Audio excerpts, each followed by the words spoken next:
Money is an extremely important component of your month this month, Virgo. Welcome to October 2019. Those of you that are new, I'm Dadhichi from astrology.com.au. And I'd say while I'm, sort of, I was about to say blabbing away here, while I'm trying to convey deep astrological truths to you, keep your eye out on this finance planet, Venus, and as the sun approaches it, because you're going to see what's called combustion, and that can present some real difficulties for you as far as your finances are concerned. Notice also the combative and troublesome planet for you, Mars, also making its way into this sector around the 4th or 5th, and that's going to be an additional time bomb for you, financially speaking.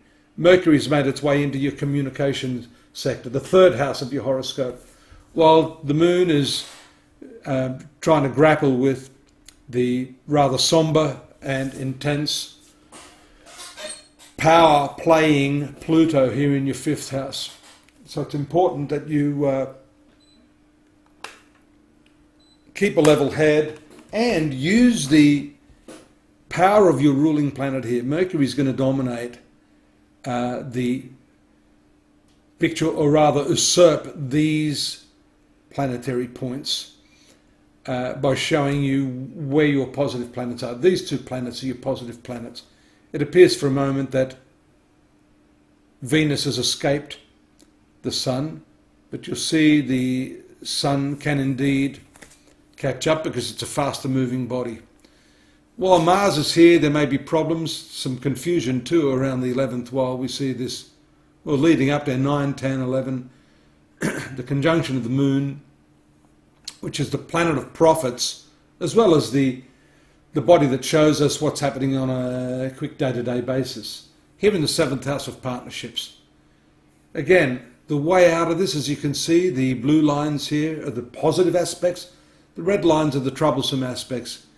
And for those of you who are looking as I'm talking and see the red lines forming, I can't get to every single one of these, but the rule of thumb here is that when there is blue happening, that's positive. When there's red happening, that's not so positive. So by weight, in terms of aggregation, you can get an idea. There's some nice blue ones, but there's some red ones. What's stronger? You see, most of us have, up and down day by day. Let me go back here a little bit to that full moon right at the end of Aries there in your 8th house. That's important because it's got to do with shared resources, finances that are tied in with other people.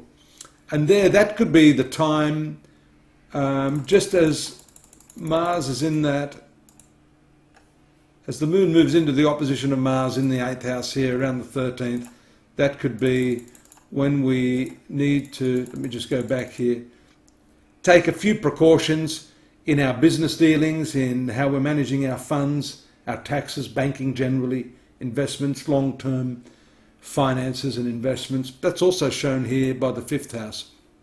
And there can be some erratic sort of decisions made here, especially with legal matters, after the 15th when the moon makes its way into this vicinity of Uranus, which is in your 9th house. Now, I've talked about this at length in the past because it was a very, very big transit of Uranus there to your 9th house of philosophical ideals, the higher mind, journeys, and educational pursuits. It's the zone of principle, really, Virgo.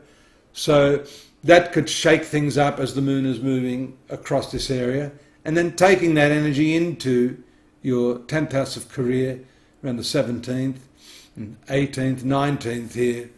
We see you're in 2 minds, shown by the Gemini combination here, about some decision to make.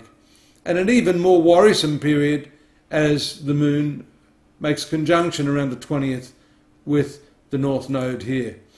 Still, you have an opportunity to expand your cultural interests through the group activities that you are connected with in this period.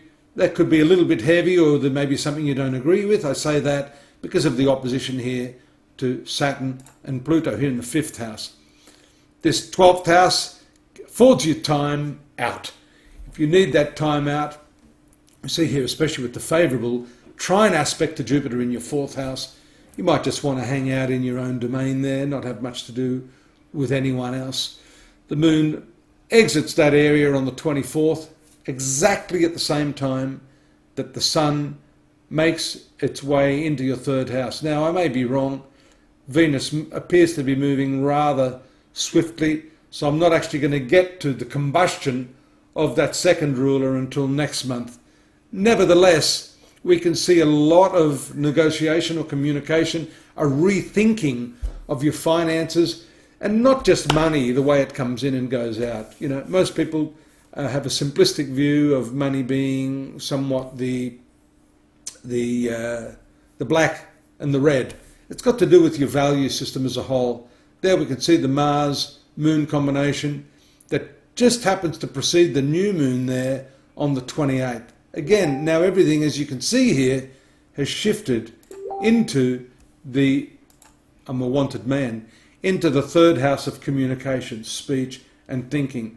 So we can see that the areas of life that are dominated by these planets, number 1, the moon, which is your 11th house of dreams, Mercury, which is your ruling planet, Venus, which is the finance planet, and Sun, which has to do with expenses and losses and spirituality, all relating to this important month of the year for you. A nice end with the moon and Jupiter again in this hidden part of the zodiac, the 4th house, bringing your attention to family, love of relatives, and in particular, the moon being the motherly planet there in the zone of the mother is a nice cherry on top of the cake to complete the month of October.